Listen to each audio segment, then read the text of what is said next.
기독교는 종교가 아니다. 금세기의 기독 지성이었던 C.S. 루이스와 댈러스 윌라드 박사, 기독 영성가 유진 피터슨 목사, 리처드 마우 미국 플로신학교 전 총장, 크리스천 변증가 조시 맥도웰 목사 등이 공통적으로 강조한 말이 있습니다.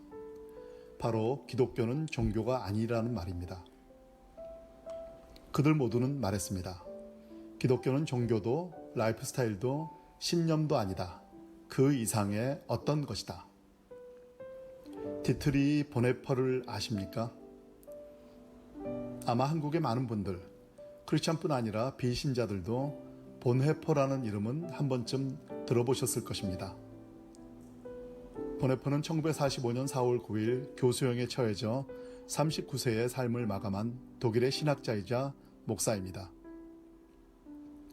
히틀러의 나치에 대항해 크리스천으로서 지식인으로서 끝까지 목소리를 높이다 짧은 생애를 마쳤습니다. 이 보네퍼 목사가 평생 강조했던 말이 바로 기독교는 종교가 아니다는 것입니다. 그는 행동하는 신학자로서 수없이 많은 귀한 말을 남겼습니다. 히틀러 암살단에 참여하면서 했던 악을 보고도 침묵하는 것은 그 자체가 악이다. 미치광이에게 운전대를 맡길 수 없다. 차에 올라 그 미치광이 운전사를 끌어내려야 한다.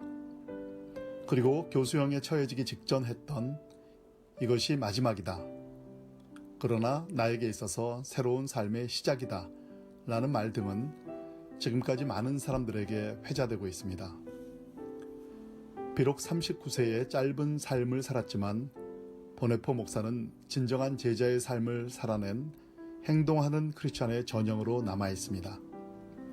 사실 참된 제자가 되는 것은 모든 크리스찬의 소망입니다. 그러나 소망이 있더라도 그 소망을 삶으로 살아내는 것은 결코 쉽지 않습니다. 보네퍼가 모든 크리스찬이 원하는 그리스도의 제자로서 살아내는 삶을 살 수 있었던 동기는 무엇이었을까요? 보네퍼의 이야기가 시대가 변해도 계속 회자되는 이유가 무엇일까요? 어쩌면 아직도 우리가 참된 제자의 삶을 살아내지 못하고 있기 때문이 아닐까 싶습니다. 살아내지 못한 사람들은 살아낸 사람을 그리워하기 마련입니다. 보네퍼가 행동하는 그리스도인의 전형이 된 것은 바로 일찍부터 기독교는 종교가 아님을 알았고 체험했기 때문이었습니다.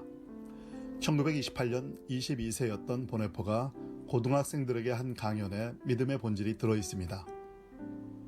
기독교의 본질은 종교와 관계가 있는 것이 아니라 그리스도라는 인물과 관계가 있다. 종교는 죽은 것, 인간이 만든 것에 불과하다. 기독교의 핵심에는 전혀 다른 것, 바로 하나님 자신이 생생히 자리하고 있다. 기독교는 그분을 대면하는 것이다. 그는 기독교의 메시지는 근본적으로 도덕 및 종교와 관계가 없다면서 비종교적 기독교를 강조했습니다. 그러면서 그리스도를 이해한다는 건 그리스도를 진심으로 받아들이는 것을 의미한다. 이 요구를 이해한다는 것은 우리의 헌신에 대한 그분의 절대적 요구를 진지하게 수용하는 것을 뜻한다고 말했습니다. 그의 메시지 가운데는 다소 이해하기 어렵지만 음미하다 보면 맛을 알 수 있는 말들도 있습니다. 기독교의 본질은 영원한 타자의 메시지다. 기독교는 무가치해 보이는 것에 무한한 가치와 가치 있어 보이는 것에 무한한 무가치를 선포한다.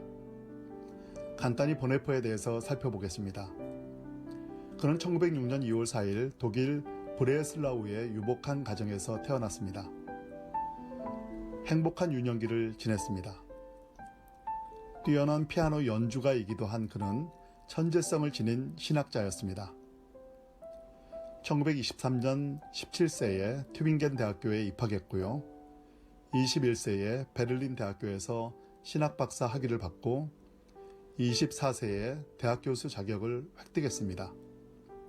2차 세계대전 직전 미국에서 공부했습니다. 미국의 친구들은 그가 전쟁의 위험을 피해 미국에 남을 것을 강권했습니다. 특히 유니언 신학교의 라인홀드 니버는 보네포가 미국에 머무르기를 간절히 원했다고 합니다. 그러나 보네포는 조국 독일 교회의 앞날과 넘어지는 양떼를 돌보기 위해 2차 세계대전을 앞두고 귀국을 단행했습니다.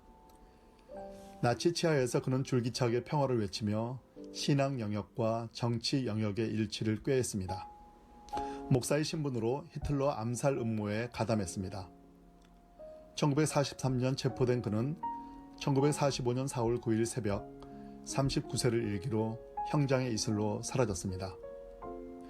도대체 이 39세의 짧은 삶을 산 한 인간이 어떻게 지금의 하이테크 시대, 인공지능의 시대까지 영향을 줄 수 있었을까요? 바로 그가 기독교는 종교가 아닌 하나님과의 만남이라는 사실을 알았기 때문입니다. 그래서 그는 그리스도를 알고 부활의 능력을 믿는 믿음 가운데 그리스도의 고난에 동참하며 그리스도처럼 죽을 수 있었습니다. 보네포에게는 하나님의 관점에서 현실을 살아내는 것이 무엇보다 중요했습니다. 그에게 하나님을 떠난 현실, 하나님으로부터 벗어난 선은 결코 존재하지 않았습니다. 그리스도인은 선하게 되려면 어떻게 해야 하는가? 라는 질문이 아니라 무엇이 하나님의 뜻인가? 라는 완전히 다른 질문을 던져야 한다는 것이 그의 지론이었습니다. 보네포는 유복한 가정에서 누구보다도 행복한 유년기를 보냈습니다. 그는 평화롭게 피아노를 치고 신학적 담론을 즐기며 이 땅을 살다 행복한 노년을 보내며 편안한 임종을 맞이할 수도 있었을 것입니다. 그러나 그는 진리를 알아버렸습니다. 잠시 가는 이 땅에서 가장 소중한 것은 바로 나를 따르라는 그분의 부르심에 순종하는 것이라는 사실을 알아버린 것이죠. 그는 생전에 예수님은 십자가에서 3가지를 하나님께 위탁했다면서 나도 정말 그러고 싶다고 말했습니다. 그 3가지는 생명과 업적, 명예였습니다. 오랜 신학적 성찰 끝에 그는 결론적으로 말합니다. 믿는 자만이 순종하고 순종하는 자만이 믿을 수 있다. 우리는 지금 시대에 왜 보네포인가? 라는 질문을 던져야 할 것입니다. 과연 이 시대에 누가 필요합니까? 신앙과 삶, 목회와 신학의 균형을 잃지 않는 사람, 생명과 업적과 명예를 내놓을 수 있는 사역자, 주의 말씀을 급진적으로 믿고 순종하는 그리스도인들이 아닐까요? 수년 전 온누리교회를 창립한 하영조 목사가 소천하셨을 때 추도식에서 장례위원장을 맡은 이동원 지구촌교회 원로 목사는 보네포의 마지막 말을 인용했습니다. 이것이 마지막입니다.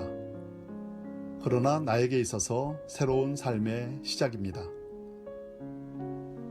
보네포도 그가 끌어내리려고 했던 히틀러도 하용조 목사도 그리고 무수한 사람들도 이 땅을 떠났습니다. 모든 사람들이 떠나며 잊혀지지만 기독교가 종교가 아님을 알고 하나님을 만나 그 뜻대로 사는 사람은 흔적을 남깁니다. 영원히 빛이 납니다. 기독교는 종교가 아니다라는 사실을 알고 생명과 업적, 명예를 하나님께 위탁한 보네포 목사를 통해 참된 제자의 삶이란 무엇인지를 생각해 봤습니다.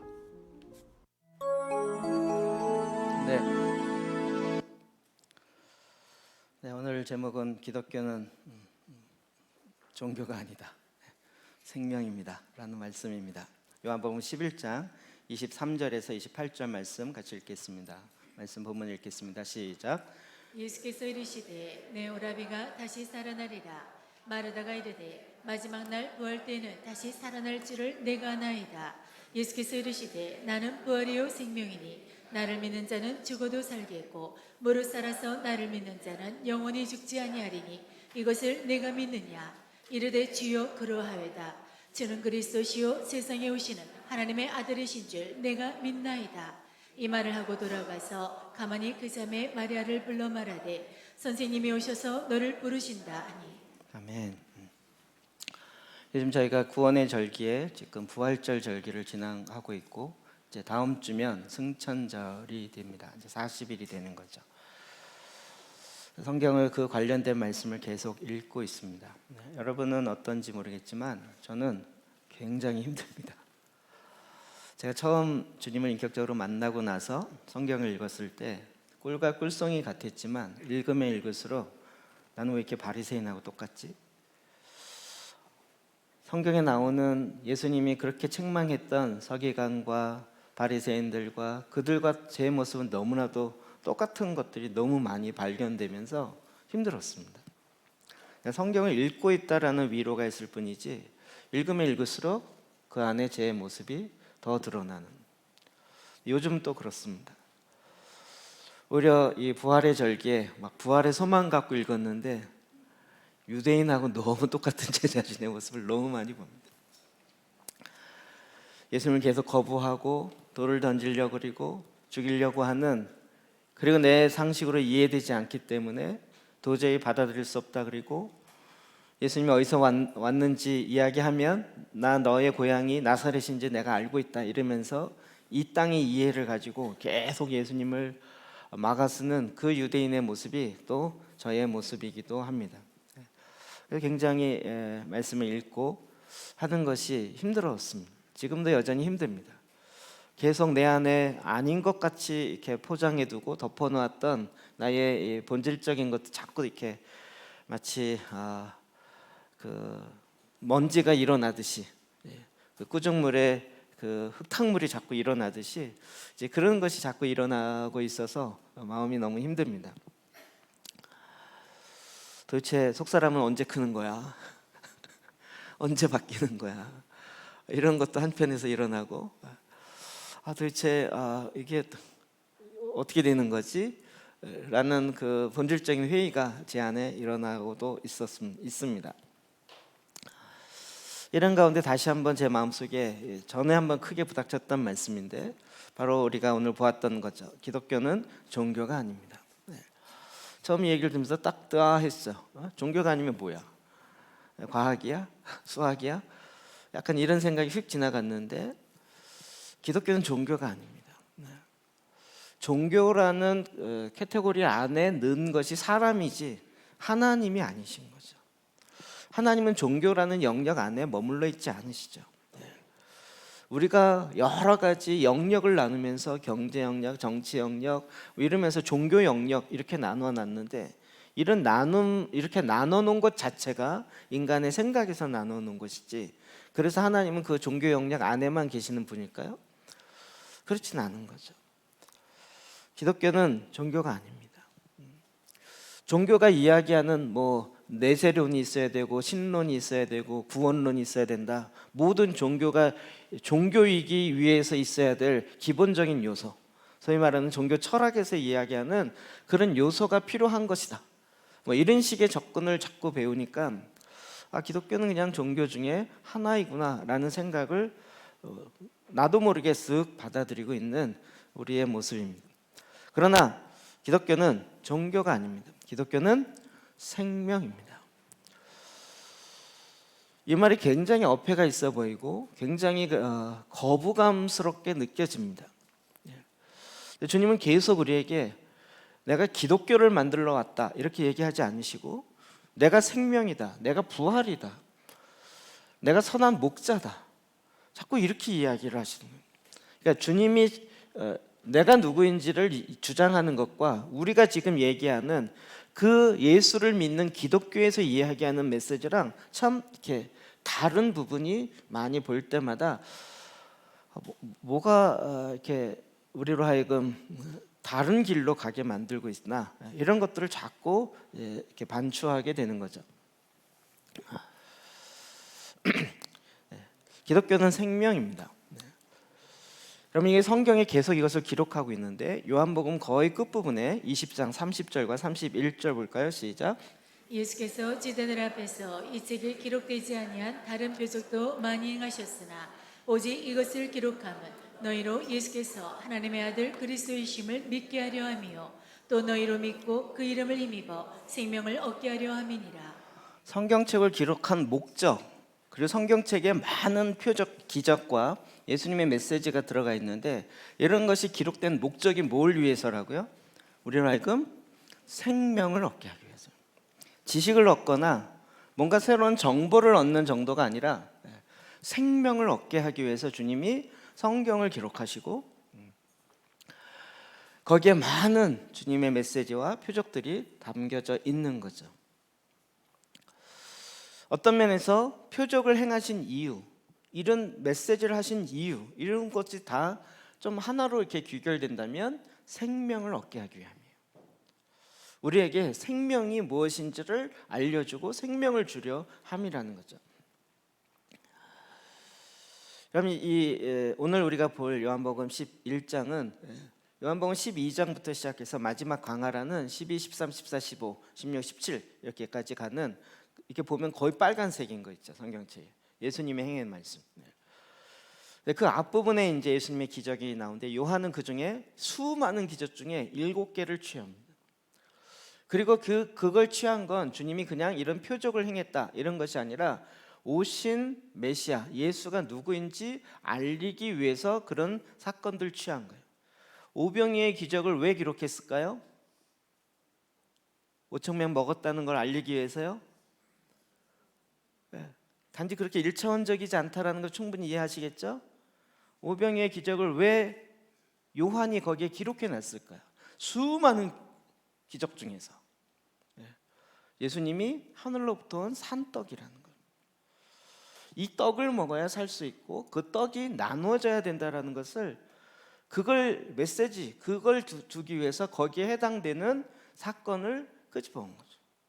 그러니까 모든 기적은 예수님과 연결되어 있는데 예수님이 어떤 분인지, 그리고 예수님을 통하여 우리에게 생명을 주고자 하는 그 목적이 있다는 거죠. 오늘 우리가 이 나사로의 죽었다 살았던 이 사건을 보려고 합니다. 여기서도 우리가 좀 생각을 조금 정리하고 시작해야 될 건 뭐냐면, 이 말씀을 전하면서 저도 그랬고 그동안 많은 들었던 말씀도 그랬고, 죽은 나서가 산다. 그래서 예수 그리스도를 믿으면 산다라는 거예요. 그래서 예수를 믿어야 됩니다. 다 믿잖아요. 안 믿으시나요? 그러면 언제 살까요? 죽은 나사로가 산 것처럼 나는 언제 살까요? 믿을 때요? 죽을 때요? 죽었다가 다시 살 거예요? 예수님 오실 때요? 대답 좀 하세요. 저도 이게 늘 좀 그런데 또 나사로는 사실 신체적으로 육으로 다시 살았어요. 그렇죠? 우리가 지금 말씀을 통해 보는 건 육으로 샀다는 거예요. 그러면 우리가 예수를 믿으면 내 육으로 또 산다, 우리의 현세, 이 얘기를 하려고 하는 것인가? 그런데 이 모든 사건들은 지금 예수님이 누구인지를 우리에게 알리고자 하는 아주 핵심적인 것을 보여주고 있다는 거죠. 우리가 자꾸 이렇게 너무 일차원적이어서 오병이어의 기적, 예수님은 떡이다, 그럼 그 떡을 찾으러 이스라엘 가자, 이런 엉뚱한 얘기는 하지 말자는 거예요. 그런 가운데 주는 하나님의 메시지, 목적이 있다는 거죠. 소경의 눈을 뜨게 하셨어요. 38년 된 병자를 고치게 하셨어요. 이게 다 무슨 의미일까요? 주님은 메시아로 오셔서 병든 자를 고치시고 눈먼 자를 눈뜨게 하시는 메시아이신 것을 드러내는 거예요. 그런데 그거를 받아들일 수 없는 유대인들은 누가 눈뜨게 했냐, 왜 안식일날 눈뜨게 했냐, 계속 시비거리를 찾아야만 했고, 그걸 찾아서 오히려 예수를 죽여야 자기가 안전했던 거죠. 요한복음 5장 24절 25절을 볼까요? 시작. 내가 진실로 진실로 너희에게 이르노니 내 말을 듣고 또 나 보내신 이를 믿는 자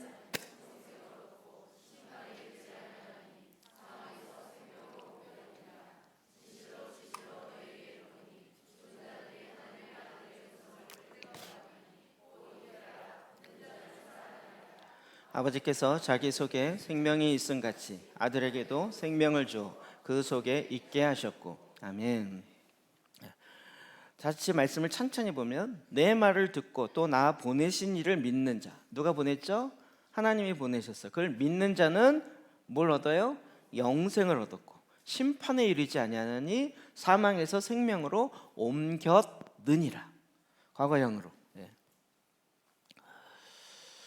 자, 그런데 그 다음 진실로 진실로 너에게 이르노니 죽은 자들이 하나님의 아들의 음성을 들을 때가 오나니. 죽은 자들이 뭐가 죽었을까요? 영혼 육, 영이요, 육이요, 혼이요. 이제 헷갈리시죠? 하나님의 아들의 음성을 들을 때가 오는데 곧 이때라. 듣는 자는 살아나리라. 이게 계속 헷갈리는 거예요. 영이 살아? 나 예수 믿음으로 영이 살았는데 육이 또 살아? 죽었다 내가 육이 또 산다고? 요건 좀 믿기 어려운데. 그러면서 이게 그럼 영이 살면 언제 살아요? 주님이 오실 때 산다고. 난 그건 믿어요. 이러면서 이제 계속 이건가 이런 거 이제 헷갈리는 거죠. 제가 여러분을 헷갈리게 만들고 있는 것 같아요. 믿는 자는 영생을 얻고 아들의 말씀을 듣는 자는 살아난다는 거예요. 예수 그리스도에게 생명이 있어요. 그래서 아들이 있는 자에게는 그 생명이 있기 때문에 그는 산 자이고 아들이 없는 자에게는 아들이 생명이 있기 때문에 그는 이미 죽은 자다. 성경은 아예 이렇게 이야기하는 거예요. 정말 성경의 메시지는 일반 종교하고는 너무 이렇게 완전히 다른 부류예요. 그냥 윤리적으로 선하게 살고 어떻게 살아야 좀 착하고 이런 도덕적인 수준에 머물러 있질 않아요.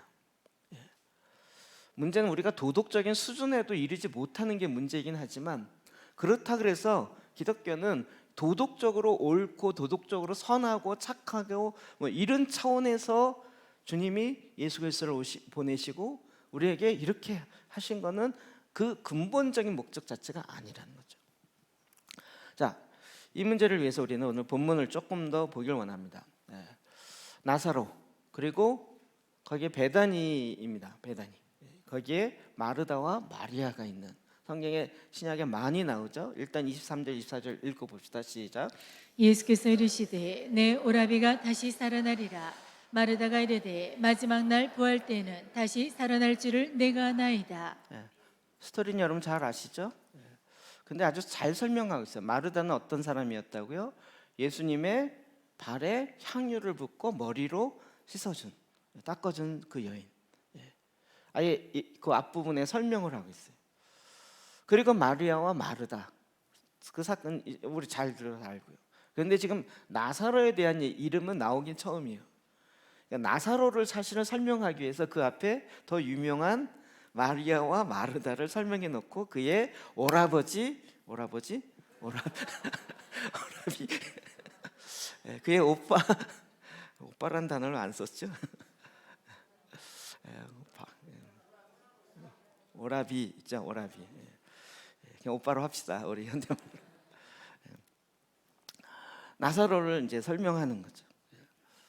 근데 그는 어떻게 해요? 병들었어요. 제가 게다가 이 집안이 또 부모가 없죠. 근데 그나마 오빠라고 남자 하나 있는데 병들어 있어요. 그 다음에 또 마리아도 심상치 않은 인물이라는 거 아시죠? 그의 과거가. 근데 이제 나사로가 병들어 죽게 됐어요. 그러니까 예수님께 보내서 예수님 오셔서 우리 오빠를 고쳐주십시오, 살려주십시오. 그런데 주님이 의도적으로 안 가세요. 의도적으로 늦게 가세요. 나중에 연락이 오기를 죽었다. 그때 주님이 야 이제 가자. 그를 깨우러 가자. 그랬더니 잠들었다. 제자들도 이걸 이해 못해서 아니 잠들었으면 스스로 깨어날 텐데 뭘 가서 깨우시냐고요. 그래서 주님이 하도 답답해서 잠든 게 아니라 죽은 거다라고 설명해줘요. 그랬더니 또 도마가 확 일어나서 우리도 주와 함께 죽으러 가자 이러면서 지금 아주 이게 성경 보면요 대화가 거의 안 돼요. 그런 상황에서 이제 가는 거예요. 그래서 예수님이 이제 오셨다라는 이야기를 듣자 이제 마르다가 먼저 예수님을 맞이하는 거죠. 그 마르다의 고백이 참 놀랍습니다. 예수님을 맞이하고 이미 거기는 뭐 장례, 엄청난 슬픔의 장례죠. 이런 상황 속에서 예수님이 임하시니까 마르다가 먼저 뛰어나갑니다. 그리고 예수님께서 그 상황들 보시면서 내 오라비가 다시 살아나리라. 엄청난 이야기를 하신 거죠. 근데 마르다는 지금 자기 수준으로 이해한 거죠. 언제 살아나요? 마지막 날 부활 때는 다시 살아날 줄을 내가 아나이다. 주님, 나도 알아요. 나도 믿어요. 마지막 때 다시 살 거예요. 아마도 이 장례식에 베다니에 있는 많은 사람들이 와서 위로했겠죠. 정말 이 가정에 부모도 없고 그나마 있는 남자라고 그 오빠도 이제 죽었으니 정말 뭐라고 위로했을까요? 마지막 날 다시 살 것이다. 만날 것이다. 그 소망을 갖고 우리 뭐 장례식장 가서 우리 가끔 이렇게 위로하잖아요. 그 얘기를 하도 들었고 뿐만 아니라 마르다도 이미 그렇게 알고 있고 믿고 있는 거죠. 근데 지금 주님이 하시고자 하는, 우린 이 스토리와 결과를 아니까 주님이 하시고자 하는 것과 지금 마르다의 답과는 좀 차이가 있다라는 것을 볼 수 있어요. 그래서 주님이 제가 보기에 제 느낌상 이제 답답하셔서 그런지 다시 더 이야기를 하셨어요. 25절, 26절 시작. 예수께서 이르시되 나는 부활이요 생명이니 나를 믿는 자는 죽어도 살겠고 무릇 살아서 나를 믿는 자는 영원히 죽지 아니하리니 이것을 내가 믿느냐. 아멘. 나는 부활이다. 예수님이 아예 딱 나는 부활하여서 다시 살 것이다 이렇게 얘기한 게 아니라 나는 부활이다. 아예 나는 부활 그 자체다. 나는 생명이다. 이렇게 얘기하신 거예요. 그러니까 이런 주장 자체가 굉장히 황당한 거예요. 예수님 자체가 부활이라는 거예요. 우리는 예수님이 십자가에 죽은 자 가운데서 있다가 십자가에서 죽으시고 3일 만에 다시 부활하셨다. 여러분 다 믿으시죠? 안 믿는 사람 기독교인이 아니죠, 기본적으로. 근데 주님은 나는 죽었다 다시 살 것이다 이렇게 얘기한 게 아니라 나는 부활이다 이렇게 얘기해요. 영어를 자꾸 하고 싶은데 혹시 발음 틀릴까 봐 조심스러워. I am resurrection 이렇게 얘기합니다. 나는 부활 그 자체다. 황당한 거죠. 우리가 상식적으로 이해하는 어법이나 그런 문장이 아닌 거예요. 나는 생명이다. 기독교는 뭐라고요? 종교가 아니고 생명이래요. 생명은 누구예요? 예수님. 그러니까 기독교는 곧 예수님이에요. 이렇게 얘기되는 거예요. 이 말 자체를 이 세상 사람들 이해할 수가 없는 거죠. 무릇 살아서 나를 믿는 자는 영원히 죽지 아니하리니 이것을 내가 믿느냐. 지금 그 위에 마르다가 주님이 다시 오시는 마지막 날 우리 모두가 부활할 줄 내가 아나이다. 믿고 압니다. 이렇게 하는 거죠. 주님이 다시 이야기하는 거예요. 내가 이것을 믿느냐. 내가 부활이고 내가 생명인 것을 믿느냐. 그래서 살아서 나를 믿는 자는 영원히 죽지 아니하고 나를 믿는 자는 죽어도 다시 살 것이라는 것에 대해 믿느냐라고 이야기합니다. 그러니까 지금 주님의 역사에는 믿음이 수반돼야 된다는 것이 계속 전제로 이야기를 하고 있어요. 다시 말씀드리면 시간이 없어서 나중에 정리할게요. 그랬더니 또 마르다가 뭐라 그래요? 주님 내가 그러하외다. 이건 무슨 뜻이에요? 믿습니다 잖아요. 우리 스토리를 아니까. 그러면 뭘 믿어야 돼요? 오빠가 지금 살아날 걸 믿습니다. 이렇게 반응해야 되는 거잖아요. 그런데 어떻게 해요? 주는 그리스도시여 이 세상에 오시는 하나님의 아들이신 줄 내가 믿나이다. 뭐 믿음 틀린 게 어디 있어요? 맞죠?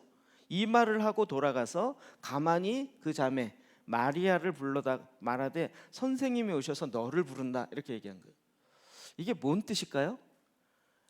이제 뉘앙스를 좀 아시겠죠? 내가 네가 이걸 믿느냐 그랬더니 내가 믿습니다. 주는 그리스도시고 하나님 보내신 자는 걸 내가 믿습니다. 그러고 쓱 나가고 야 마루야, 야, 예수님 너 부른다 너. 이렇게 된 거잖아요.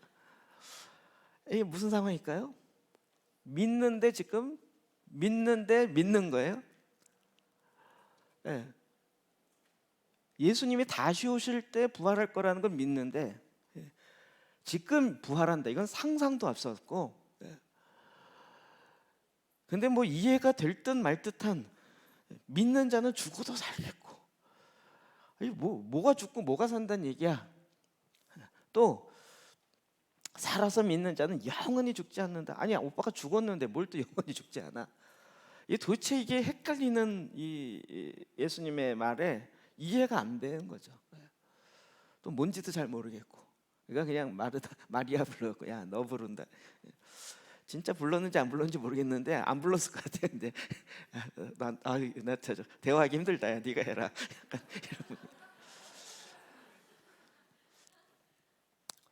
마르다는 주님의 일하심을 믿지, 그러니까 이성적으로는 믿었고 자기가 갖고 있는 선에서는 믿었지만 그것을 뛰어넘어서 일하실 거에 대해서는 믿지 못하는 거죠. 그러니까 온전한 믿음의 자리에 들어가지 못한 거죠. 완전한 믿음의 수준에 도달하지 못한 거예요.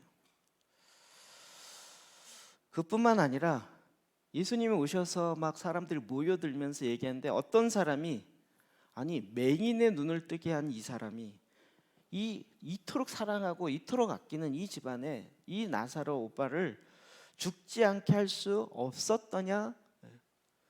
이건 무슨 얘기일까요? 죽지 않게 할 수 있을 텐데 왜 안 했을까? 이런 것도 있고, 사실은 죽지 않게 할 수 있는 믿음을 갖고 얘기했을까요? 아니면 비양되면서 얘기했을까요? 그렇겠죠. 믿음으로 얘기한 건 아니겠죠. 근데 저는 죽지 않게 할 수 없더냐, 이거를 살릴 수 없더냐라고 이렇게 기억하고 있었어요. 말씀을 보니까 그게 아니고요, 살릴 거라는 건 아예 생각도 안 하고 있고, 죽지 않게는 할 수 있지 않을까? 그런데 왜 죽게 놔뒀을까? 왜 무책임하게 도대체 메시아라 그러면서 이 정도도 하지 않을까? 뭐 이런 의심 내지는 불평 불만으로 나오는 거죠. 제 말씀을 보면서 그 첫 번째 23절에 내 오라비가 다시 살아나리라, 내 오빠가 다시 내가 다시 살아나리라. 우리가 지금 부활의 절기에 계속 메시지를 들으면서 이 얘기잖아요. 다시 살리라. 내가 위의 것을, 내가 너를 다시 살렸다. 주님 내 영으로 산 거 나도 알아요. 근데 제가 이 말씀 뚝 보면서 갑자기 오라비라는 그 단어에 다른 게 좀 들어가야 되겠다 생각이 드는 거죠. 내가 오빠가 살겠다, 이거 잘 모르겠는데, 우리가 전에는 몰랐는데 이제는 속사람이라는 것이 딱 들어가서 보니까 속사람이 들어가니까 이게 정리가 확 돼요. 네, 속사람이 다시 살아나리라. 우리는 이게 영이야 혼이야 육이야 이거 갖고 계속했는데 우리 생각 속에 속사람이라는 개념이 없었잖아요. 그러니까 도대체 육이 산다는 거야, 영이 산다는 거야, 이게 뭐 언제 죽었다 사는 거야 도대체, 이게 고민이었다가 너의 죽어있던, 너의 맹인됐던 너의 눈이 예수 그리스도의 보혈의 능력으로 말미암아 다시 보게 될 것이다. 너의 영의 눈이 보게 될 것이다. 너의 속사람의, 너의 배의 기능이 다시 회복되어지고 너의 모든 속사람의 기능들이 다시 살아날 것이다. 이 말씀으로 제 안에 훅 들어오기 시작하더라고요. 주님께서, 우린 지금 이 극단 속에서 어려웠잖아요. 육이 사는 것과 영이 사는 것 사이에. 별로 고민 안 하셨던 것 같은데 고민하셔야 돼요, 이거는. 근데 주님이 생명으로 우리에게, 영이 산다 그랬을 때 또 생명이 우리에게 뭘로 임해요? 씨앗으로. 그래서 우리의 씨앗을 받았고 씨앗을 내 마음에 두었다라고 있고 그걸 믿고 있다라 그러는데, 지금 우리의 고민은 뭐죠? 안 나타나는 거예요. 출산이 안 됐다는 거예요. 주님을 믿고 있는데 그 주님을 믿는 우리의 수준이 그냥 씨앗으로 있다가 예수님이 다시 재림하여 오시면 그때 그냥 사나 보다 이렇게 생각한 게 기본적이었던 거죠. 근데 자꾸 산다 그러고 새 생명으로 산다 그러니까 도대체 새 생명으로 산다는 건 뭐지? 이렇게 된 거예요. 그 새 생명을 의지해서 산다는 건가? 나에게 뭔가는 안 이루어졌지만 그걸 믿음으로 어금니 꽉 깨물고 산다는 건가? 이렇게 본 거죠. 제 구원의 부활절 절개도 계속 유대인의 모습을 보면서 정말 너무 나는 이해가 되는 거예요. 저도 돌들었을 것 같아요. 아니 30세 된 청년이 33세 된 청년이 내가 아브라함보다 먼저 있었다 그러면 아니 50도 안 된 것이 아브라함보다 먼저 있어. 뭐 저런 게 있어. 이거 안 들겠어요? 여러분 안 들보시는데 아니 50도 안 된 젊은 애가 아브라함보다 먼저 있었다는 거예요. 아니 그게 이해가 되겠냐고요. 근데 그 말이 또 틀리지가 않아. 이게 더 화가 나는 거야. 너희가 아브라함의 자손이면 아브라함의 행동을 할 거 아니냐. 아브라함은 믿음으로 말미암아 사는, 그래서 하나님이 말씀하시고 본토 친척 아비의 집을 떠나서 내가 지시할 땅으로 가라 그러면 그 말씀을 듣고 믿음으로 행동했잖아요. 그러니까 아브라함은 믿음의 조상인 거죠. 그 아브라함을 조상으로 뒀다면 너희들도 다 믿음의 사람이잖아요. 그러면 하나님이 말씀하시는 그 말씀을 아브라함은 듣고 갈대아우르 그 우상이 많은 동네에서 그 말씀을 듣고 믿음으로 떠나서 살았잖아요. 그럼 그 후손이면 그 믿음이 있어야 되잖아요. 근데 유대인들은 그 믿음은 없는데 혈통적 아브라함의 맏대손이라는 것 하나만 가지고 나는 아브라함의 자손이야 라고 했는데 행동은 하나도 없는 거죠. 그러니까 주님 뭐라 하셨어요? 아니 아브라함의 자손이면 아브라함의 행동을 살아야 될 거 아니에요. 그냥 혈통적으로 하나님이 혈통적으로 아브라함의 멧대 이거를 만들어내기 위해서 하나님이 아브라함을 택했냐고요. 우리가 이제 좀 아시죠? 아브라함을 택하신 이유가 뭐죠? 열방의 아비가 되겠어요. 이스라엘뿐만 아니라 모든 나라의 믿음의 조상, 믿음의 아비가 되기 위해서 주님이 그를 택하신 거죠. 그러니까 우리가 그의 자녀라면 어떻게 돼요? 우리도 그렇게 믿는 자가 되는 거죠. 근데 그 믿음의 행위는 하나도 없이 아브라함의 혈통적 멧대손이라는 것만 가지고 아브라함의 자손이라는 게 말이 되냐 이렇게 얘기하는 거예요. 아주 정말 본질을 확 찔러 버리셨죠. 정콩을 확 찔렀죠.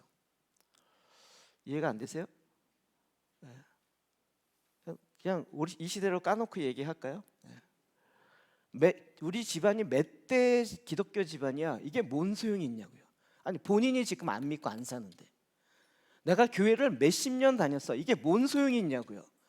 내가 지금 예수 그리스도와 같이 살고 부활의 생명을 살고 있지 않는데 내 집안이 어떻고 내가 교회 생활을 몇 년 했고 종교 생활을 몇 년 한 게 과연 무슨 상관이 있냐고요.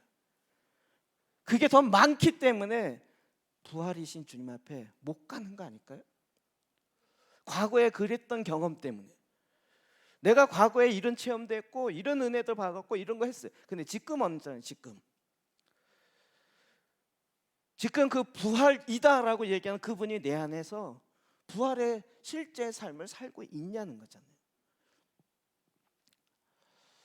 주님이 지금 오히려 우리에게 말을 하고 있는 거예요. 내 오라비가 살아나리라. 제가 정말 마음이 많이 요즘에 성경 읽으면서 더 힘들었다가 여기에 막 비처럼 이렇게 슉 들어오는 거예요. 뭐 읽으면 읽을수록 어둠이 계속 나타나고 드러나고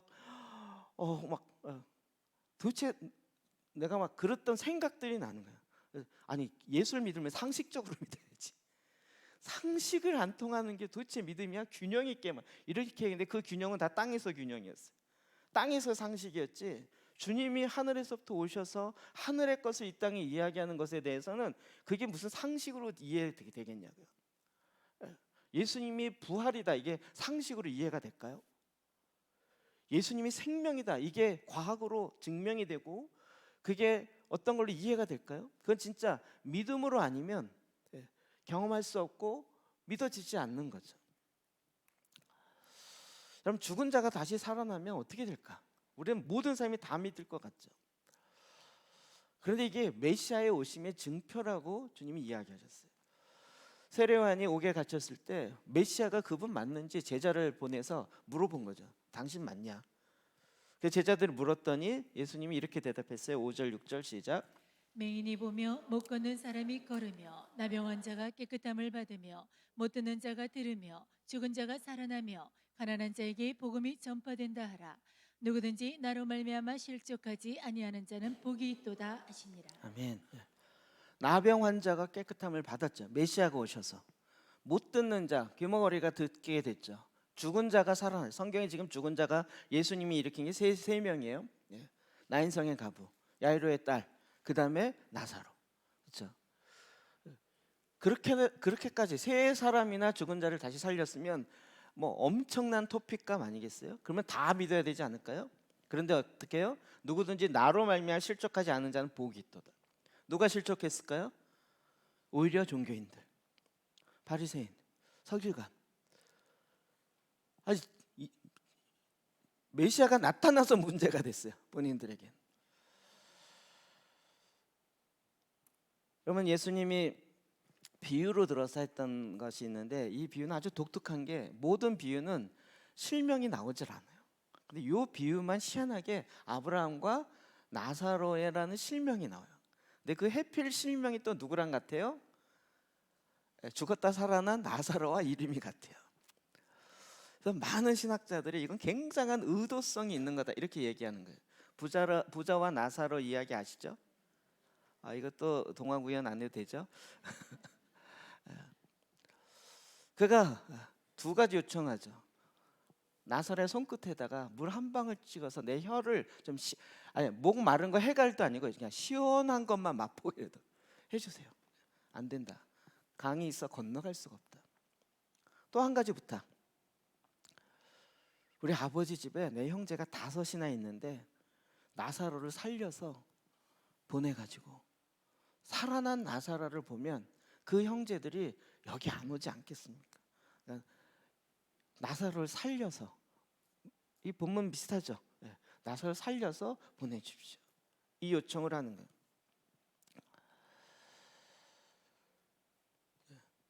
아버지 아브라함이여 만일 죽은 자들에게서 그들에게 가는 자가 있으면 회개하리라. 죽은 자가 살아나서 가면 그들이 회개하지 않겠습니까? 그러니 그 문간에서 동냥했던 그 나사로가 살아서 형들이 집에 가면 와 이들이 회개하지 않겠습니까? 근데 예수님 이 비유 속에 뭐라 그래요? 모세와 선지자들에게 듣지 아니하면 비록 죽은 자 가운데서 살아나는 자가 있을지라도 권함을 받지 아니하리라. 회개하지 않을 거예요.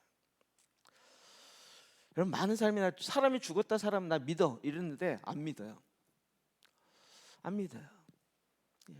말씀을 받지 않은 자든 모세와 선지자의 말씀을 받지 않는 자들은 뭔 일이 일어나도 이미 안 믿는 상태가 돼 있는 거죠. 오늘날 우리 주변에도 이 비슷한 일이 많이 있어요. 주님이 우리 가운데 정말 부활의 역사들을 일으키지만 눈에 보고도 안 믿어요. 사람이 변화될 수 있는 것, 또 변화된 걸 보면서도 안 믿는 경우는 너무 많은 거죠. 오늘 11장, 그 다음 12장으로 넘어가면 예수님이 유명해지시기도 했지만 또 덩달아 누가 유명해졌어요? 나사로도 유명해졌어요.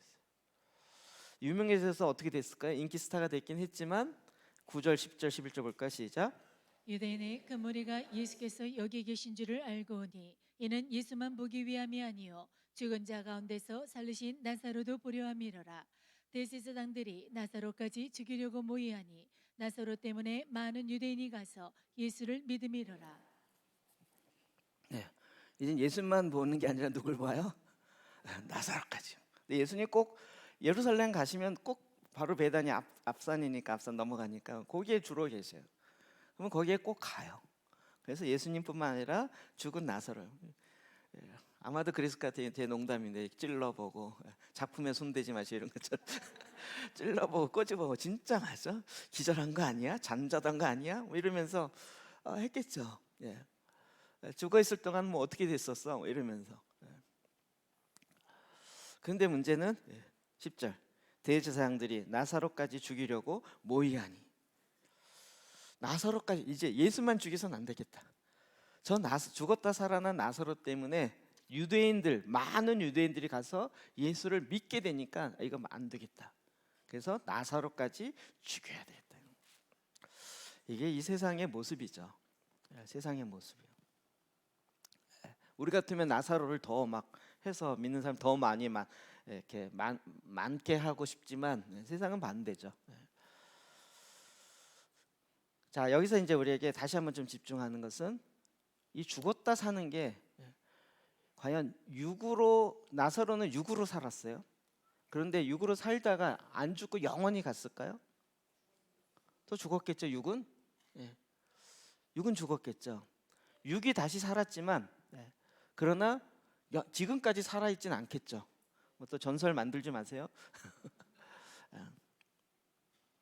그러면 이건 우리의 육을 다시 살리고자 하는 메시지보다 더 강력한 메시지가 있죠. 뭐죠? 속사람으로 풀어야 이게 이해가 팍 되더라고요. 우리의 씨앗이 있고 우리의 거듭난 영이 실제라 그랬잖아요. 육은 책상포와 같다는 거예요. 그 책상포는 걷어지기도 하고 바뀌어지기도 하고. 그래서 육의 형태는 바뀌어지지만 그 영은 살아서 믿는 자는 육의 책상포는 벗겨지고 우리의 육체의 장막은 무너질 수 있지만 우리 안에 거듭난 영은 죽지 않죠. 계속 가는 거죠. 주님은 우리의 속사람을 다시 살리시는 거예요. 그런데 살리기 전에 살리려고 하니까 이게 지금 못 살게 만드는 요인들이 우리 주변에 너무 많은 거예요. 주님이 살릴래요. 내가 부활이다, 생명이다. 누구든지 나를 믿는 자는 죽어도 살겠고 살아 죽는. 주님, 내가 믿습니다. 알았어요, 믿습니다. 또 마르다 보이세요? 내 안에 마르다? 예수님 알겠는데요. 예, 알겠어요. 우리 그런 거 잘 이야기하기 좋아하는 예 있어요. 얘기하세요. 저는 주방 가서 일할게요. 뭐 이런. 내 안에 수많은 주님이 지금 내 안에 엄청난 하늘의 일을 하고자 하는데 그 앞에 못 나가는 거예요. 주님이 이제 빛을 비추십니다. 그런데 또 독특한 모습이 나타납니다. 33부터 35절 시작. 예수께서 그가 오는 것과 또 함께 온 유대인들이 오는 것을 보시고 심령에 비통히 여기시고 불쌍히 여기사 이르시되 그를 어디 두었느냐 이르되 주여 와서 보옵소서 하니 예수께서 눈물을 흘리시더라. 아멘. 주님 본문이 참 이해되지 않다가 이제 조금 이해되는 것 같아요. 우리는 알잖아요, 답을. 주님 이제 다시 살릴 거잖아요. 아니, 살릴 건데 왜 우셔? 본인이 지금 살릴 거라는 확신도 있고 어떻게 보면 표현이 그렇지만 죽을 때를 기다리셨잖아요. 죽었다는 얘기를 듣고 하나님이 영광, 이건 하나님의 영광을 위한 거다. 그리고 일부러 그렇게 왔잖아요. 그러면 이제 우리 같으면 오자마자 야 울지 마. 하나님이 응답하셔서 다시 살릴 거야. 이렇게 해야 되지 않을까요? 주님은 다시 살아날 거라는 하나님의 응답도 받았고 아는데 또 온 유대인들이 같이 우는 걸 보고 그 옆에서 같이 심령의 비통함을 여기시고 불쌍히 여기세요. 마리아가 막 달려와서 또 막 아무 얘기 없이 막 울고 있어요. 그런데 예수님은 어떻게 해요? 그걸 보면서 눈물을 흘리고 있어요. 이건 또 뭘까? 제가 처음에 성경을 읽으면서 이게 예수님 쇼하나? 아니 살리실 거잖아요. 우리 같으면 뭐라 그러겠어요? 울지 마. 그렇죠? 내가 살릴 거야. 울음 뚝. 내가 부활이야, 생명이야. 믿어, 알았지? 이러고 자, 내가 증명해 줄게. 뭐 이렇게 가야 되지 않겠어요? 여러분 성경을 읽으면서 거의 근데 저 그 앞에서 주님이 우세요. 이게 도대체 뭘까? 제가 이게 정말 고민스러워서 어제도 이 말씀 때문에 한참 걸렸어요. 히브리서 볼까요? 5장 7절 시작. 그는 육체에 계실 때 자기를 죽음에서 능히 구원하실 이에게 심한 통곡과 눈물로 간구와 소원을 올렸고 그의 경건하심으로 말미암아 들으심을 얻었느니라. 아멘. 우리는 주님이 기도하시고 또 아버지께 구하면 아버지께 들으신 줄 알기 때문에 주님이 한 봉에 기도하시고 한 방에 살릴 수 있다, 뭐 이런 생각들이 많이 있죠. 근데 육체에 계실 때 어떻게 해요? 자기를 죽음에서 능히 구원하실 이에게 기도하는데 어떻게 했어요? 심한 통곡과 눈물로 간구와 소원을 올렸고, 주님은 지금 이 상황에서 왜 우셨을까? 이게 이제 이해되지 않았던 부분. 이게 이제 거꾸로 우리가 좀 생각을 부활로 훅 넘어가야 돼요. 하늘로 훅 넘어가셔야 돼요. 주님은 지금 그 유대인들과 마리아와 그 사람들이 우는 것으로 인해서 슬퍼서 울기보다는 주님은 지금 죽음이 어떻게 사람을 정복하고 다스리고 있는지를 맞닥뜨리고 있는 상황입니다. 사람들이 죽음으로 인하여서 슬퍼하고 죽음의 권세 아래서 노예로 살고 있고, 그 상황 속에서 어떻게 할지 몰라서 그냥 슬퍼하며 울고 있는 그들의 상태, 마치 우리의 상태인 것처럼 뭔가 변화되길 원하고 정말 주님이 오셔서 이렇게 새로운 일을 해주길 원하지만 사실은 우리의 믿음도 온전하지 않고 그냥 막연하게 주님이 다시 오시면 뭐 그때면 일어날 수 있겠지라는 그런 믿음. 근데 주님은 여기서 거꾸로 오히려 주님 앞에, 하나님 앞에 심한 통곡과 눈물로 간구와 소원을 올렸어요. 제 마음속에 다시 한번 들어오는 건 이 언약적 관계. 그 다음을 보면 이해됩니다. 42절이요. 항상 내 말을 들으시는 줄 내가 알았나이다. 그러나 이 말씀 하옵는 것은 둘러선 무리를 위함이니 곧 아버지께서 나를 보내신 것을 그들로 믿게 하려 함이니. 거기까지요. 주님은 이미 어떻게 해요? 하나님과 늘 교제하고 있어요. 그리고 지금 이 사건과 관련해서 하나님의 영광을 받으실 거라고, 하나님의 계획이 그거라는 것을 알고 있어요. 그렇죠? 그래서 의도적으로 늦게 오셨어요. 그러면서도 불구하고 하나님께 기도하는데 그 상황 앞에서 기도해요. 그러면서 항상 내 말을 들으신 줄 내가 알았나이다. 그러나 이 말씀을 하는 것은 둘러선 무리를 위함이라는. 여러분, 예수님께서 우셨다라는 사건을 우리는 성경의 또 다른 부분을 통해서 좀 확인해 봐야 돼요. 예수님이 그냥 감정적으로 슬퍼서 운 경우가, 감정이 휩쓸려서 그런 게 아니었죠. 대부분 운 게 뭐였죠? 예루살렘을 바라보면서, 예루살렘아 아무도 예루살렘 바라보면서 울지 않아요.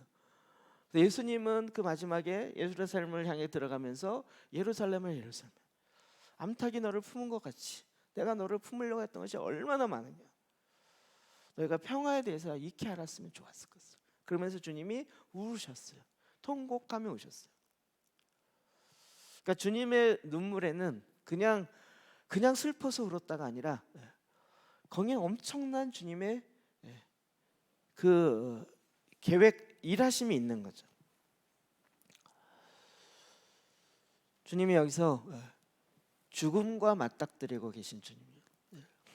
인간이 죽음 앞에 어쩔 수 없고 그 죽음의 권세 앞에서 그냥 무기력하고 있는 그 모습 속에 주님이 같이 언약적 관계로 동일시가 되셔요.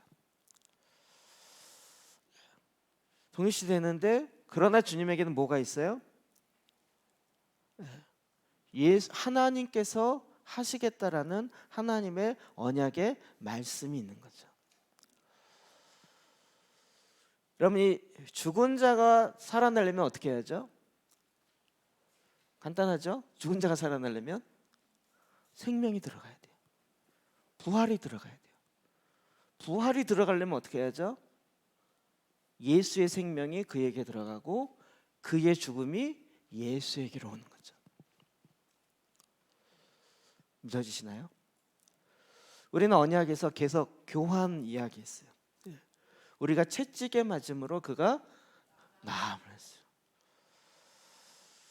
주님은 이 상황 속에서 지금 그 주변에 있는 유대인들과 지금 죽음 가운데 있는 나사로와 이 죽음의 현장 속에서 아예 주님이 들어가셔서 자기의 생명을 주기로 하시고, 그리고 자기의 생명을 내어줌으로 그들은 살아나고 그는 살아나고 나사로의 죽음을 그가 받으신 거예요. 요한복음 11장 이후에는 기적이 나타났잖아요. 이 12장으로 바로 넘어가면서 이제 십자가 지는 사건으로 넘어가세요. 어떤 면에서 십자가에서 예수님이 돌아가시고 그리고 죽은 자를 살리시고 하신 것도 있지만 그 전에도 못 하실까요? 시간 싸움인데 그 전에는 할 수 없을까요? 그러니까 주님은 이게 시간적 문제보다는 믿음의 문제인 거죠.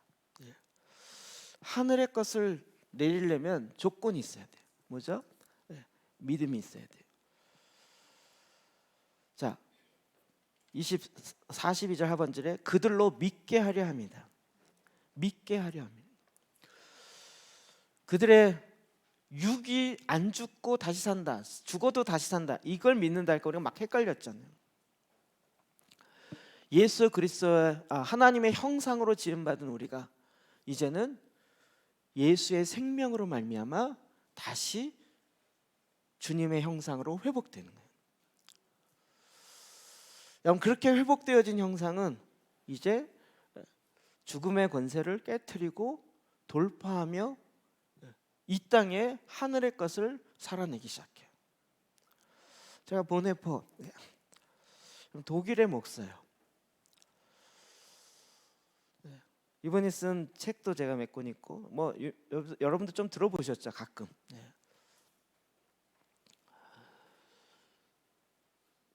전에는 와 대단한 믿음이다 이렇게 생각했는데 이 부활을 놓고 보니까 이 사람 진짜 부활을 믿었구나. 아니 미국에서 편안하게 교수로 존경받으면서 그냥 이를 가르침하면서 이렇게 충분히 살 수 있지만 지금 뭐요? 주님을 따르는 게 신앙의 본질이라는 거예요. 그러니까 내가 지금 독일에서 죽던 미국에서 죽던 사나 죽으나 나는 주님을 위한 것이. 아니 독일에 안 가고 미국에서 그냥 교수로 편하게 있었다면 라인홀드 니버 지도 교수 누군지 아세요? 아주 유명한 기독교 사회학자예요. 책 제목이 생각 안 나네. 유명한 책이 있는데 기독교 사회학자. 지도 교수가 말리는데도 그러니까 지금 내 삶은 편하게 사느냐 어떻게 불쌍하게 죽느냐 이 문제가 아닌 거예요. 사느냐 죽느냐 이 땅에서 어떻게 사느냐가 아니라 나는 주님을 따라가는 것. 주님이 내 안에 거하셔서 주님이 내 안에 나와 함께 거하는 그 믿음의 삶. 여러분 또 이걸 가지고 목사가 암살을 하는 게 옳으냐 티르냐 이런 얘기를 하지 마시고요. 하나님께서 그로 하여금 자기의 생명을 내놓고 주님이 원하시는 것 앞에 그냥 살아가는. 그래서 그 얘기를 하는 거죠. 난 오늘 여기서 내 인생 끝나죠. 그러나 새로운 삶이 시작되는 거예요. 그럼 이게 부활을 믿는 자가 아닌가요? 이것이 마지막이다. 그러나 새로운 삶의 시작이다. 우리가 왜 이렇게 부활에 대한 성경을 읽으면서 왜 힘들까요? 이제 조금 이해되는 건 내 옛사람의 마지막이 오니까 얘가 지금 완전히 난리를 치고 있는 것 같아요. 너 절대 죽으면 안 돼. 이런 거죠. 절대 죽으면 안 돼. 성경을 읽을수록 자꾸 어둠이 드러나니까 아이 뭐야 내가 이게 이러려고 성경 읽으면 은혜가 되고 성경 읽으면 뭔가 좀 픽픽 바뀌고 이런 건데 막 읽을수록 이번에 또 성경 던질 뻔했어요. 왜 은혜되는 게 안 들어오고 막 유대인의 얘기가 막 이해가 팍팍 돼. 그게 오히려 더 예수님의 말씀은 안 믿어지고 좀 쉽게 얘기하든지 좀 믿어지게 하시든지 약간 이런 느낌이 막 들면서 왜 하늘의 얘기가 이렇게 어려운 거야? 근데 주님은요, 그냥 제가 이 구원의 절기를 1년을 이렇게 쭉 진행해 가면서 요즘 속사람이 다시 사는 건 구원의 절기를 따라가지 않으면 이게 과연 가능할까? 다른 말로 하면 그리스도와 함께 죽고 그리스도와 함께 살지 않으면 속사람이 다시 돌파해서 주님의 영으로 사는 것이 과연 가능할까? 구원의 절기 1년은 우리가 거의 지금 올해가 40주 차인데 1년 거의 다 가갔잖아요. 다 갔으면 거의 지금 1.8살 정도 돼야 되는 거잖아요. 8살은커녕 마이너스 0.8살 되는 것 같은 느낌. 이게 뭐지? 주님이 우리에게 원하시는 것은 부활을 원하시는 거예요. 생명을 원하시는 거예요. 너희가 이것을 믿느냐라는 거예요. 그 믿음 우리가 주님이 다시 오실 때 그렇게 부활이라고 난 믿습니다. 이렇게 대답할 수도 있어요. 저도 상당히 그렇게 계속 대답해 왔고 저는 그건 믿는다고 했었어요. 근데 그건 온전한 믿음이 아니에요. 우리의 속사람이 다시 그리스도의 형상으로 회복되어진 것도 동일하게 믿음이 수반돼야 돼요. 마치 아브라함이 본토 친척 아비주를 떠난 것처럼 100세의 아이를 낳을 주겠다 할 때 그때도 자기의 믿음을 전제로 해서 나오는 거잖아요. 오늘날 우리에게도 아브라함의 후손이라면 이방인도 아브라함과 같은 언약의 자리에 들어갔다는 걸 믿는다면 우리도 그 삶을 사는 거죠. 그러려면 기독교는 생명이에요. 예수는 부활인 거예요. 예수는 부활인 거예요. 주님이 마지막 43절 이 말씀을 하시고 큰 소리로 나사로야 나오너라 부르십니다. 주님이 또 큰 소리를 내실 경우가 흔치 않아요. 성경에 보면 큰 소리를 그냥 웬만한 귀신은 나가라 얘기 안 해요. 그냥 가시면 그냥 나가요. 특별한 경우 아니면 나가라 얘기를 안 하세요. 대부분. 근데 큰 소리를 성경에 제일 많이 나온 건 십자가에서요. 큰 소리로 외쳐가라사대 엘리 엘리 라마 사박다니 아버지 어찌하여 나를 버리시나이까. 이 장면에서 큰 소리를 외치세요. 그리고 또 한 번 십자가에서 큰 소리를 외치시는 거죠. 주님은 지금도 큰 소리로 십자가에서 저와 여러분을 향해서 외치시고 계신 거예요. 아버지야 내 영혼을 아버지께 부탁하나이다. 우리가 그리스도와 함께 죽고 그리스도와 함께 산다라는 것이 살기 위해서 내가 이게 아니고요. 믿음으로 부활의 생명이 내게 와서 나는 죽은 거예요. 나는 죽은 거예요. 그런데 단지 그 앞에 순종하는 건 믿음인 거예요. 부활에 대한 믿음. 그래서 보네포 목사와 같이 내 인생은 마지막이다. 그러나 새로운 삶의 시작이다. 주님이 우리에게 이걸 주시려고 큰 소리로 외치시는 거예요. 나사로야 나오너라. 약간 유머스럽긴 한데요. 이게 왜 이런 상황이 유머스러운 게 나오죠? 우리가 애기가 잉태했는데 하도 안 나면 뭐라 그러죠? 애기야 나와라 해서 얘기하잖아요. 10개월이 지났는데도 안 나오면 애기야 빨리 나와라 하잖아요.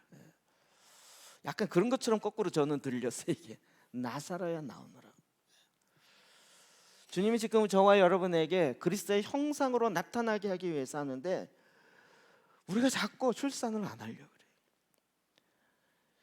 주님은 우리를 향해서 나사로야 나오너라.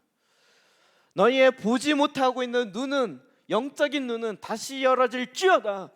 큰 소리로 외치는 거예요. 이 땅에 종교인으로 살 것이 아니라 부활로 살 것이니라 생명으로 살 것이니라 예수 그리스도로 순종하며 살 것이니라. 주님에 대해서 믿는 그와 같은 종교적인 노름이 아니라 이제는 부활로 말미암아 생명으로 말미암아 새롭게 살아가는 새 삶으로 나오너라.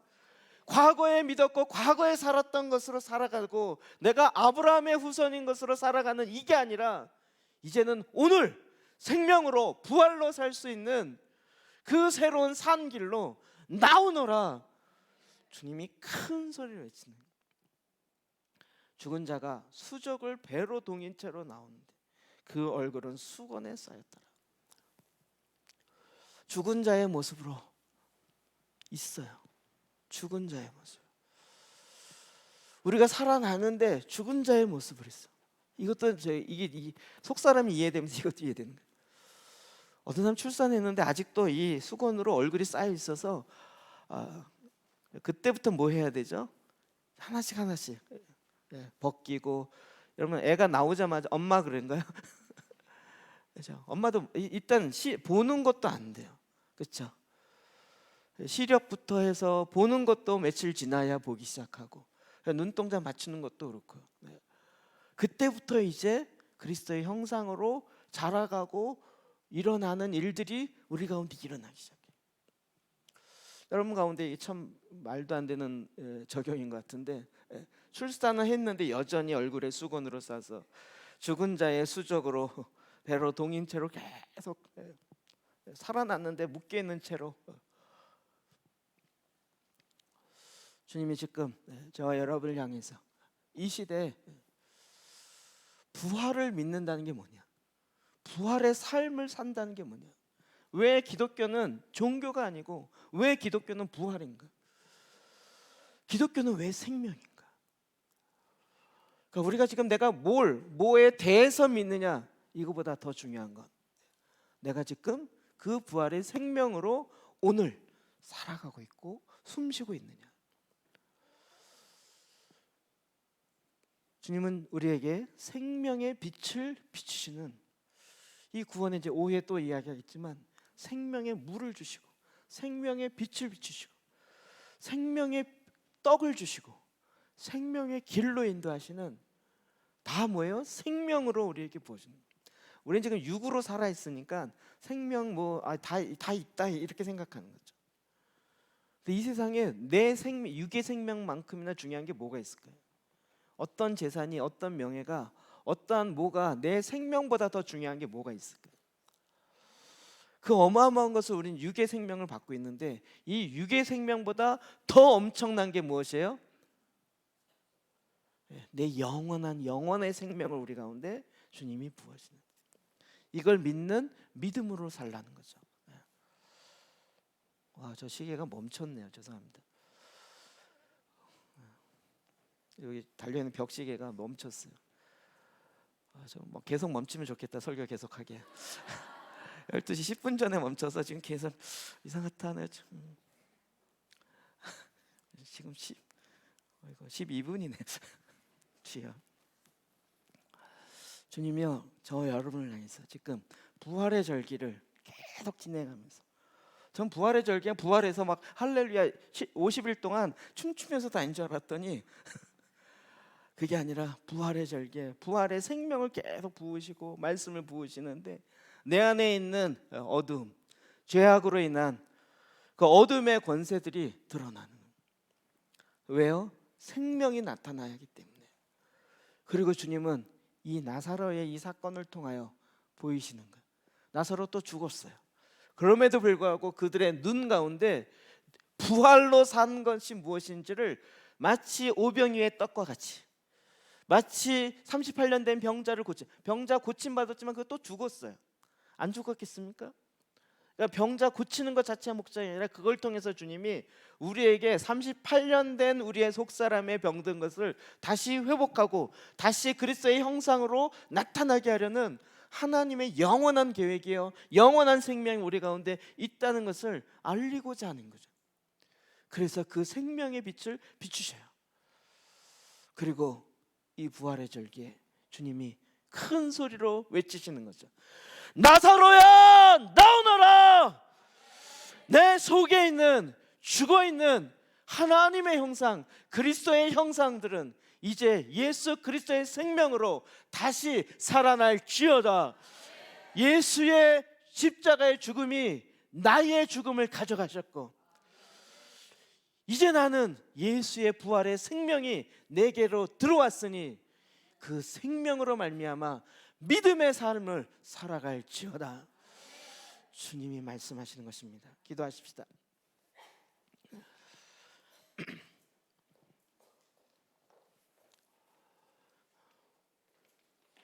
여러분, 기독교는 종교가 아닙니다. 기독교는 생명입니다. 기독교는 부활입니다.